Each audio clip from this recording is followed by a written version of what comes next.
Hello students, welcome back in my YouTube channel BS English grammar. आज हमारा topic है voice. Voice हम बहुत आसानी के साथ समझेंगे, बिना रूल को रटे हुए, समझकर कि एक्टिव से पैसिव में हम कैसे बदलते हैं। वॉइस दो प्रकार के होते हैं। पहला होता है एक्टिव वॉइस, दूसरा होता है पैसिव वॉइस। एक्टिव वॉइस का मतलब होता है सब्जेक्ट जो होता है, अर्थात जो कार्य को करने वाला यानी कर्ता होता है, is the doer of the action. जो कार्य किया जाता है, जो वर्ब होता है, उसके कार्य को करने वाला यानी नॉर्मल टेंस जो होता है ट्रांसलेशन का, वो एक्टिव वॉइस में होता है। जैसे लिखा है राम हेल्प्स हरी, ये एक्टिव वॉइस। अगला है हमारा passive voice. Something is done, कोई जो कार्य होता है वो हो चुका होता है। To the person or thing, उस व्यक्ति को या वस्तु को। डिनोटेड बाय द सब्जेक्ट, जो सब्जेक्ट के द्वारा डिनोट किया जाता है, संबोधित किया जाता है। तो यहाँ से हम लोग पैसिव में इसको बदलने का जो रूल होता है हम लोग खुद से बनाएंगे। जो हमारा कॉन्सेप्ट है, हम लोग जानते हैं कि जो ऑब्जेक्ट होता है वो सबसे पहले लिखा जाएगा। ऑब्जेक्ट को हमने लिख दिया, उसके बाद यहाँ पर कोई हेल्पिंग वर्ब पहले से नहीं दिया, लेकिन टू बी वर्ब के अकॉर्डिंग हम लोग इज एम आर को हम रखते हैं। और उसके बाद हमने पहले ही बताया कि जो मेन वर्ब है वो हमेशा थर्ड फॉर्म में लिखा जाएगा, तो यहाँ पर भी मेन वर्ब थर्ड फॉर्म में आ गया। फिर उसके बाद बाय प्लस सब्जेक्ट, और इसमें से सिर्फ इसी को छोड़कर पूरा कॉन्सेप्ट सब में एक जैसा चलेगा। तो इस तरह हम सेकंड वाला रूल बना सकते हैं। पास्ट इंडेफिनिट में हम लोग देखते हैं तो ऑब्जेक्ट सबसे पहले होगा, उसके बाद जहाँ इज एम आर है, क्योंकि ये पास्ट है तो यहाँ वाज वर हो जाएगा, तो यहाँ होगा वाज या वर। उसके बाद मेन वर्ब इसमें भी थर्ड फॉर्म में हो जाएगा, और उसके बाद बाय प्लस सब्जेक्ट का प्रयोग होगा। इसी तरह आगे है फ्यूचर इंडेफिनिट का। तो फ्यूचर इंडेफिनिट के टेंस का रूल ये होता है, लेकिन जब इसका हम पैसिव बनाएंगे तो ऑब्जेक्ट प्लस विल या सेल लिखा जाएगा ऐसे, और विल सेल के साथ एक अलग से वर्ड बी का प्रयोग होगा। और जो मेन वर्ब होगा आप तो जानते ही हैं, वर्ब की थर्ड फॉर्म में आ जाएगा, बाय प्लस सब्जेक्ट का प्रयोग होगा। अगर हम ओवरऑल देखें तो हमें यहाँ पे सिर्फ और सिर्फ हेल्पिंग वर्ब को याद रखना है, वो भी प्रेजेंट में इज एम आर, पास्ट में वाज वर, फ्यूचर में विल और सेल के साथ बी का प्रयोग। हम लोग रूल को देख चुके हैं। रूल के अकॉर्डिंग हम लोग कुछ एग्जाम्पल को देखते हैं कि कैसे बदला जाता है। आपको हम दिखा रहे हैं, जैसे लिखा है ही ईट्स एप्पल, तो हम किसी भी सेंटेंस को जब भी हम देखते हैं तो उसको ऐसे ही पैसिव में नहीं बदलते। सबसे पहले आपको ध्यान रखना है तो दिए गए वर्ब से आपको क्या और किसे लगाना है। क्या और किसे का प्रयोग करके हम ऑब्जेक्ट का पता लगा सकते हैं। अगर क्या और किसे से दोनों से आंसर मिल रहा है तो समझिए दो ऑब्जेक्ट हैं, और अगर एक आंसर मिल रहा है तो उसमें एक ही ऑब्जेक्ट दिया गया है। तो जैसे हम लोग देखते हैं कि ही ईट्स एप्पल, तो वर्ब क्या है, ईट है, और जब ईट वर्ब है तो ईट का मतलब होता है खाना, और क्या खाता है, क्या खाता है, तो एप्पल खाता है। तो क्या से जो मिला वो क्या हो गया, ऑब्जेक्ट हो गया। तो ये क्या है, ऑब्जेक्ट है, और यहाँ पे ये क्या है, वर्ब है, और ये क्या हुआ, सब्जेक्ट हुआ। जैसा कि हम देख पा रहे हैं ये वर्ब की फर्स्ट फॉर्म के साथ एस ई एस लगा है, तो ये प्रेजेंट इंडेफिनिट का हुआ। तो हम लोग सबसे पहले यहाँ पे देखते हैं, यहाँ लिखा है सब्जेक्ट प्लस वर्ब की first form plus S E S plus object, बिल्कुल इसके जैसा है। तो इसका पैसिव बनाने के लिए हमें इस रूल को देखना पड़ेगा। इस रूल में लिखा हुआ है कि सबसे पहले ऑब्जेक्ट होगा, हम ऑब्जेक्ट को रखेंगे। तो इसमें ऑब्जेक्ट क्या है, एप्पल, तो ऑब्जेक्ट को हम सबसे पहले रखेंगे, तो यहाँ पर होगा एप्पल। उसके बाद रूल के अकॉर्डिंग इज एम आर, किसी तीन में से एक का प्रयोग होगा। इज सिंगुलर के लिए, एम आई के साथ, आर प्लूरल के लिए। तो यहाँ पर एप्पल सिंगुलर है, तो सिंगुलर के लिए क्या प्रयोग होगा, इज का प्रयोग होगा। उसी के बाद मेन वर्ब की थर्ड फॉर्म प्रयोग होगा। मेन वर्ब यहाँ ईट्स है, तो ईट का थर्ड फॉर्म ईट, एट, ईटन होता है, तो यहाँ हो जाएगा इज ईटन। फिर उसके बाद बाय का प्रयोग होगा, यहाँ पे बाय हो जाएगा। फिर उसके बाद सब्जेक्ट, तो सब्जेक्ट यहाँ ही है, तो यहाँ पर भी आपको एक बात ध्यान रखना है कि जो प्रोनाउन होता है वो केस के अकॉर्डिंग चलता है। ये भले यहाँ पर सब्जेक्ट है, लेकिन यहाँ आते आते ऑब्जेक्ट हो जाएगा, तो ही का ऑब्जेक्टिव केस हो जाता है हिम।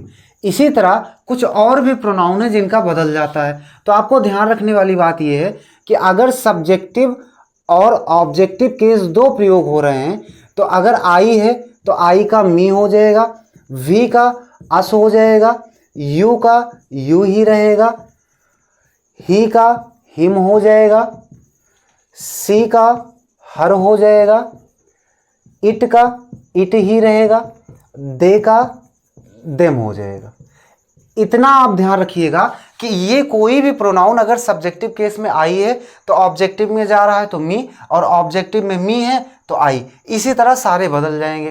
तो यहाँ पे ध्यान रखने वाली बात क्या है कि ही का हिम हो जाएगा। ऐसे आगे हम लोग देखते हैं, लिखा है we keep the butter here. तो यहाँ पे ध्यान रखना कि वर्ब क्या है, कीप है। कीप मतलब रखना, तो क्या रखते हैं, तो बटर की बात कर रहे हैं, तो इसका मतलब ये क्या हुआ, ऑब्जेक्ट हुआ। तो आप जानते हैं ये भी प्रेजेंट इंडेफिनिट में है, तो इस सेंटेंस के अकॉर्डिंग रूल जो लगेगा यही वाला लगेगा। तो यहाँ पर भी वही, सबसे पहले ऑब्जेक्ट। तो ऑब्जेक्ट क्या है, जो ऑब्जेक्ट होगा उसी को हम पहले लाएंगे। ऑब्जेक्ट क्या है, द बटर। तो सबसे पहले हम लिखते हैं द बटर, फिर उसके बाद ये भी सिंगुलर है तो सिंगुलर के साथ इज एम आर में इसका प्रयोग होगा, तो यहाँ होगा इज। कीप का थर्ड फॉर्म हो जाएगा केप्ट, तो यहाँ पर थर्ड फॉर्म केप्ट हो गया।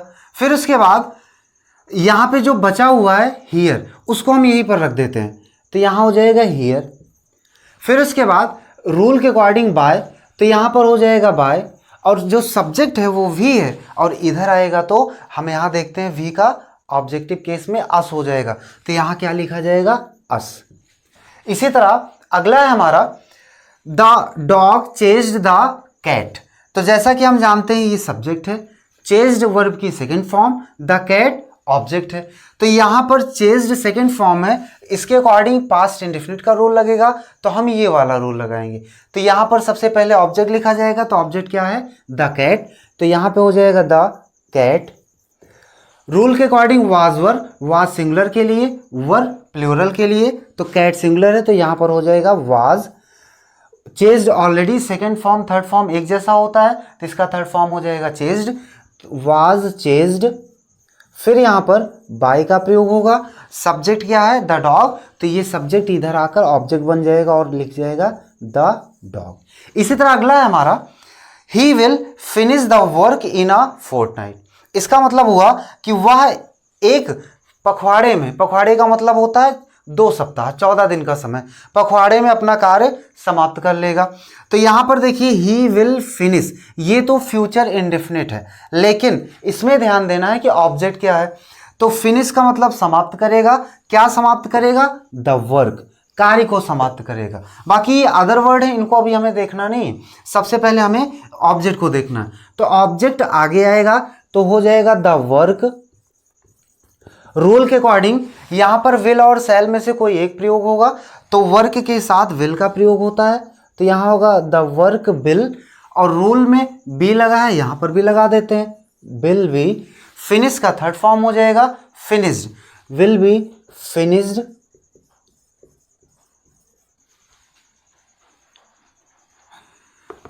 Bye him in a fortnight, in a fortnight. जो अदर वर्ड थे उसको हमने लास्ट में लिख दिया है कि पहला जैसे आप जानते हैं प्रेजेंट कंटीन्यूअस टेंस। अब देखिए आपके सामने ही हम आपको रूल बनाएंगे, लेकिन आपको ध्यान ही रखना है कि कंटीन्यूअस और परफेक्ट, इसके लिए सिर्फ 2 शब्द को याद रखना है। कंटीन्यूअस की जब भी बात होगी तो आपको बीइंग शब्द याद रखना है, बीइंग, और जब परफेक्ट की बात होगी तो एक शब्द है बीन, इसका हमें यूज करना है। जैसे हम देखते हैं subject is am are plus verb की ING form plus object, concept के अकॉर्डिंग सबसे पहले ऑब्जेक्ट, फिर उसके बाद जो दिया गया हेल्पिंग वर्ब है उसी का हम प्रयोग करेंगे, तो यहाँ हो जाएगा इज एम आर। फिर उसके बाद जो हमारा नया शब्द था जिसका नाम हमने बताया बीइंग, उसको हम प्रयोग कर देंगे, और जो मेन वर्ब है वो हमेशा की तरह थर्ड फॉर्म में होगा और बाय के बाद सब्जेक्ट का प्रयोग होगा। इसी तरह नेक्स्ट है हमारा ऑब्जेक्ट, क्योंकि वाज वर दिया है तो वाज वर हम पहले से लिख देंगे, वाज या वर, और जब तक कंटिन्यूअस की बात आएगी तो हम बीइंग का प्रयोग करेंगे, और यहाँ पे मेन वर्ब फिर से थर्ड फॉर्म में आ जाएगा और बाय के बाद सब्जेक्ट का प्रयोग होगा। तो आप देख क्या पा रहे हैं कि केवल बीइंग ही ऐसा शब्द है जिसको हम अलग से यूज़ किए हैं, बाकी पूरा कॉन्सेप्ट पहले जैसा है, क्योंकि फ्यूचर कंटिन्यूअस टेंस का पैसिव हम नहीं बदलते, हम बदल नहीं पा सकते। लेकिन आगे चलते हैं, परफेक्ट टेंस में, तो प्रेजेंट परफेक्ट टेंस का जो फॉर्मेशन होगा बिल्कुल उसी तरह, ऑब्जेक्ट सबसे पहले होगा, उसके बाद हैज़ या हैव का प्रयोग होगा, इसके साथ नया एक शब्द बीन लगेगा। बीन लगाने के बाद जो मेन वर्ब होगा वो ऑलरेडी थर्ड फॉर्म में है, फिर से आपको थर्ड फॉर्म में ही लिखना है, उसके बाद बाय प्लस सब्जेक्ट का प्रयोग करना है। इसी तरह नेक्स्ट है पास्ट परफेक्ट का, सबसे पहले होगा ऑब्जेक्ट, ऑब्जेक्ट के बाद हैड का प्रयोग होगा और बीन पे आ जाएगा, वर्ब थर्ड फॉर्म में आ जाएगा, बाय प्लस सब्जेक्ट का प्रयोग होगा। आगे चलते हैं फ्यूचर परफेक्ट टेंस में, तो सबसे पहले इसमें भी ऑब्जेक्ट और हेल्पिंग वर्ब जो दिया है विल या शैल, और इसके साथ हैव का प्रयोग, और इसके साथ हम लोग बीन का प्रयोग कर देंगे। जो दिया गया मेन वर्ब है वो थर्ड फॉर्म में, और बाई के बाद सब्जेक्ट का प्रयोग कर देंगे।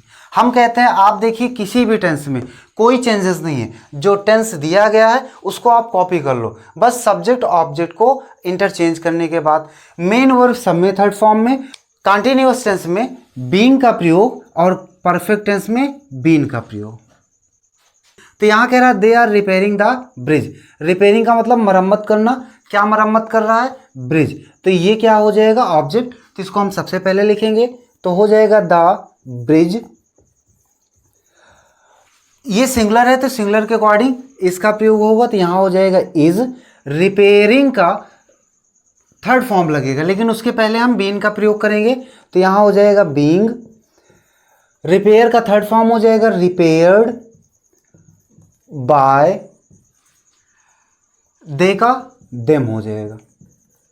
इसी तरह नेक्स्ट है they were carrying the injured player off the field, वे चोटिल खिलाड़ियों को मैदान से बाहर ले जा रहे थे। तो यहाँ पर कैरिंग मतलब ले जा रहे थे, तो क्या ले जा रहे थे या किसे ले जा रहे थे, तो प्लेयर को ले जा रहे थे, लेकिन कैसे प्लेयर, इंजर्ड प्लेयर, जो चोटिल हुए प्लेयर थे उनको ले जा रहे थे। तो यहाँ ऑब्जेक्ट ये होगा, तो सबसे पहले क्या हो जाएगा द इंजर्ड प्लेयर, फिर उसके बाद इसके अकॉर्डिंग यहाँ पे वाज वर्ब में वाज लगेगा, वाज बीइंग,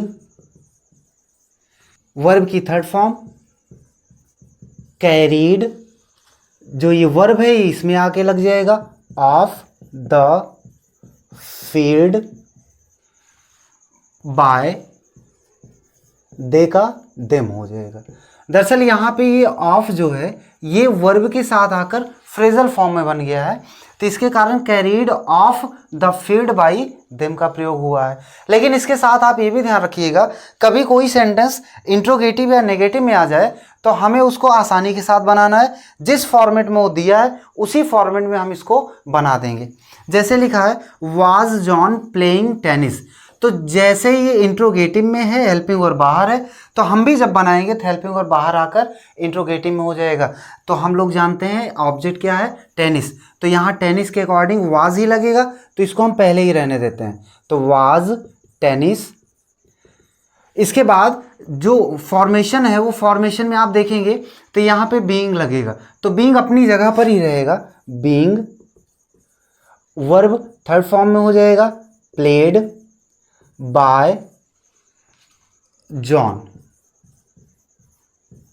अगला क्वेश्चन है हमारा जो नेगेटिव के फॉर्मेशन में रहेगा, तो यहां पे है mister Mehta is not teaching us science, mister Mehta हमें विज्ञान नहीं पढ़ा रहे हैं। तो यहां पे ध्यान दीजिए, टीचिंग मतलब पढ़ाना, क्या नहीं पढ़ा रहे हैं, विज्ञान, किसे नहीं पढ़ा रहे हैं, हमें। तो यहाँ दोनों आंसर मिला, तो इसका मतलब दो ऑब्जेक्ट है, ये इनडायरेक्ट ऑब्जेक्ट, ये डायरेक्ट ऑब्जेक्ट, तो हम किसी से भी बना सकते हैं। तो सबसे पहले हम ध्यान देते हैं, तो इनडायरेक्ट ऑब्जेक्ट इधर आएगा तो हो जाएगा वी के साथ इज एम आर में आर लगता है क्योंकि वी प्लूरल है, तो यहाँ हो जाएगा वी आर। नेगेटिव जहाँ पर है वैसे ही रहेगा, नॉट, टीच का थर्ड फॉर्म होता है, वी आर नॉट, फिर पहले बीइंग लगेगा, फिर उसके बाद टीच का थर्ड फॉर्म हो जाएगा टॉट, टॉट। जो दूसरा ऑब्जेक्ट है वो तुरंत बाद लिखा जाएगा, science by mister Mehta, mister Mehta, by mister Mehta. एक बात और आपको याद रखनी है कि अगर कभी मॉडल ऑक्सिलरी का प्रयोग हो जाए तो मॉडल ऑक्सिलरी के तुरंत बाद हम लोग पैसिव बनाते समय बी का प्रयोग कर देते हैं, बाकी सब कुछ वैसे रहेगा। ऑब्जेक्ट पहले, मेन वर्ब थर्ड फॉर्म में, केवल यही बी जो है उसके पहले हम प्रयोग कर देते हैं। जैसे कैन के साथ कैन बी, मे के साथ मे बी, ऐसे ही करके। तो जैसे लिखा है people have seen bear in the street, इसको हमने देखा एग्जाम्पल में, तो यहाँ हैव सीन आ गया। तो इसके अकॉर्डिंग आप देख रहे हो ये परफेक्ट में, प्रेजेंट परफेक्ट में, तो बिल्कुल यही फॉर्मेशन लगेगा, ऑब्जेक्ट पहले आएगा। तो हैव सीन, देखा तो क्या देखा, बियर को देखा, भालू को देखा, तो बियर क्या होगा, सबसे पहले हो जाएगा। तो यहाँ होगा बियर, सिंगुलर है तो इसलिए हैज का प्रयोग होगा, बियर हैज, बीन लग जाएगा रूल के according, main verb third form में, तो सीन ये पहले से ही है। और इन द स्ट्रीट को हम यहां लिख देंगे इन द स्ट्रीट, और बाय पीपल। लेकिन एक बात का आप ध्यान रखिएगा, जहां पर सब्जेक्ट यानी ये जो सब्जेक्ट है अगर ये अननोन होता है, जैसे पीपल, समवन, समबडी, नोबडी, तो वहां पर सब्जेक्ट को हम ओमिट कर देते हैं, बाय के साथ ओमिट कर देंगे। तो यहाँ इस बाय पीपल का प्रयोग कोई ज़रूरी नहीं है, आप सेंटेंस को यहीं तक लिख देंगे, बिल्कुल सही होगा। आगे है he will have cancelled the trip, ये बिल्कुल फ्यूचर परफेक्ट से मैच कर रहा है, तो इसके अकॉर्डिंग रूल क्या होगा, कैंसल्ड द ट्रिप। तो द ट्रिप सबसे पहले होगा, ऑब्जेक्ट है तो द ट्रिप, रूल के अकॉर्डिंग बिल लगेगा, यहाँ पर हैव हो जाएगा, यहाँ पर बीन लग जाएगा, कैंसल्ड पहले से थर्ड फॉर्म में है, कैंसल्ड बाय ही का इधर आएगा तो ऑब्जेक्टिव केस में हिम हो जाएगा। आगे है our team can win the match, ये मॉडल ऑक्सिलरी आ गई। तो इसके अकॉर्डिंग मैंने बताया था बी का प्रयोग करना, बाकी सारा कॉन्सेप्ट वैसे है। तो यहाँ होगा win the match, the match क्या है, ऑब्जेक्ट है, तो यहाँ पहले आएगा the match, can be, win का third form won, by our team.